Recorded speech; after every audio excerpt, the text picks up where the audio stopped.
609 mètres, la plus belle épreuve du calendrier azuréen qui nous est proposée ici, avec les concurrents qui vont s'affronter. Donc ici, je rappelle que l'arrivée sera située au deuxième poteau car la ligne droite est plus longue sur cette distance. Regardez à l'extérieur le numéro 8, Annamix. Regardez également la casaque noire et bleue du favori Timoko, le numéro 7, 8 pour 10 pour Timoko, avec Björn Goop qui va donc tenter de remporter un troisième grand critérium de vitesse de la Côte d'Azur aujourd'hui, avec un départ qui est donc imminent. Les chevaux sont bien en ligne, la voiture prend de la vitesse maintenant, libère les concurrents en repliant ses ailes et c'est parti. Comment va se comporter Timoko en début de parcours? Il est bien parti, ainsi que le numéro 6 Oasis B qui s'est propulsé aux avant-postes. On a le numéro 5 Voltigeur de Myrte concentré, très véloce tout à l'heure et très volontaire, qui est également bien parti, tandis que le numéro 13 Going for Gold Zaz est également à la pointe du combat et vient déjà à l'extérieur se rapprochant, alors que Cadet CD est actuellement côté corde, pas très loin d'ailleurs des animateurs. Retour en tête de la course, ça va magnifiquement pour le numéro 7 Timoko à l'extérieur, qui a l'avantage avec Oasis B côté corde, qui se défend d'ores et déjà très bien contre lui, avec derrière le numéro 13 les Kazakhs du champ qui sont bien placés, alors que nous allons sortir du virage maintenant et aborder la ligne d'en face sous l'impulsion donc de Timoko. Timoko qui place une nouvelle accélération pour se porter en tête de course, mais Going for Gold,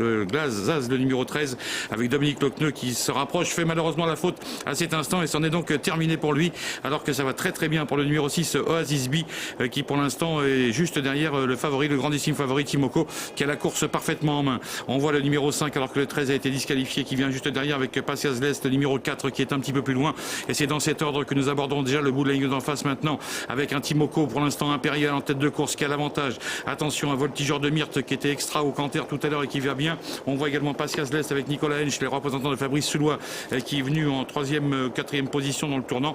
Et c'est là que les choses sérieuses vont commencer, avec quelques remous à l'arrière du peloton. Devant donc pour l'instant Timoko, très à l'aise dans son jardin sur les pommes de la Côte d'Azur, qui est peut-être parti pour la gloire et pour un 3e grand critérium de vitesse de la Côte d'Azur. Son driver joue avec eux pour l'instant. Il a toujours l'avantage face au numéro 6 Oasis B côté corde, et à l'extérieur le numéro 5 qui vient bien, c'est Voltigeur de Myrte.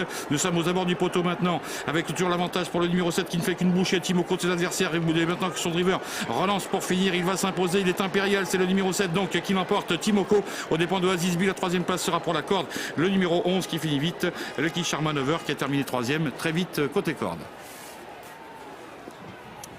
C'est fait pour Timoko, 3e victoire pour le grand champion de Richard Westerink dans ce quatrième de vitesse de la Côte d'Azur. Le numéro 7 s'impose aux dépens du numéro 6 Oasis B qui a eu son dos et qui conserve la 2e place. La 3e place pour le 11 côté corde, c'est Lucky Charm Hanover.